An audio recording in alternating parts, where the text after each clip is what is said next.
Looking and assessing is what I do every single time I have addressed something and I think that I don't have to shoot it anymore. Before I make that final decision about whether I need to shoot it more, I look and assess first. That's what gives me the information as to whether I have really completed my task of stopping that threat, okay? So looking and assessing is simply me. I've shot, pow, pow, pow. I've followed through. I've run the bolt the last time. Okay, I think that threat is down. I'm not sure, but I'm pretty darn sure. To make sure, I'm going to lower the muzzle so that I'm looking over the top of the optic, or if I'm using iron sights, so I'm no longer looking through the iron sights. The idea here is I want to break the tunnel vision, that mental focus that I've had as well as visual, that I have looking through my sights. I want to break that because I want to kind of see what I need to see.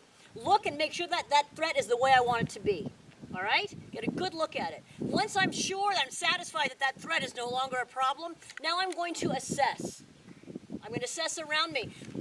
In real life, I may have to assess 360 degrees. In real life, I may have to assess 540 degrees. If I'm addressing, I don't know, mountain lions or something, I may need to look all around me. I may need to look what's above me as well. But the idea is that I'm assessing my entire surroundings to make sure that there's no other threat there that I need to address. Okay? Now, you'll notice that when I'm assessing, I take the gun with me.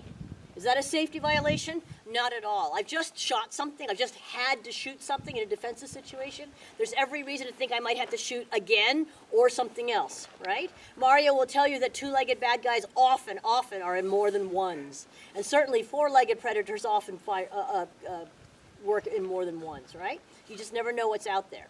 So when I'm assessing, I take the gun with me. My finger is straight because I'm not on target. I'm looking for a target, but I'm not on target, so the finger remains straight. But I look with the gun following where my eye line is. The muzzle is still depressed, so I'm looking over the gun. But the idea is that this way, if I see something, the gun is right there. I just bring the gun up. If I left the gun in the original position where my original threat was, and I'm looking around for something, and I see something over there, by the time I swing around to it, especially with a long gun, A, it may be too late. B, with this long gun and all that weight out there, because of physics, I will probably overswing. In my panic to get over there, I'm going to take that big old shotgun, I'll probably end up overswinging my intended target. Does that make sense? So instead, I will carefully assess with the gun muzzle down, following what my eyes are looking at, so that if I do see something, I can be right there on it.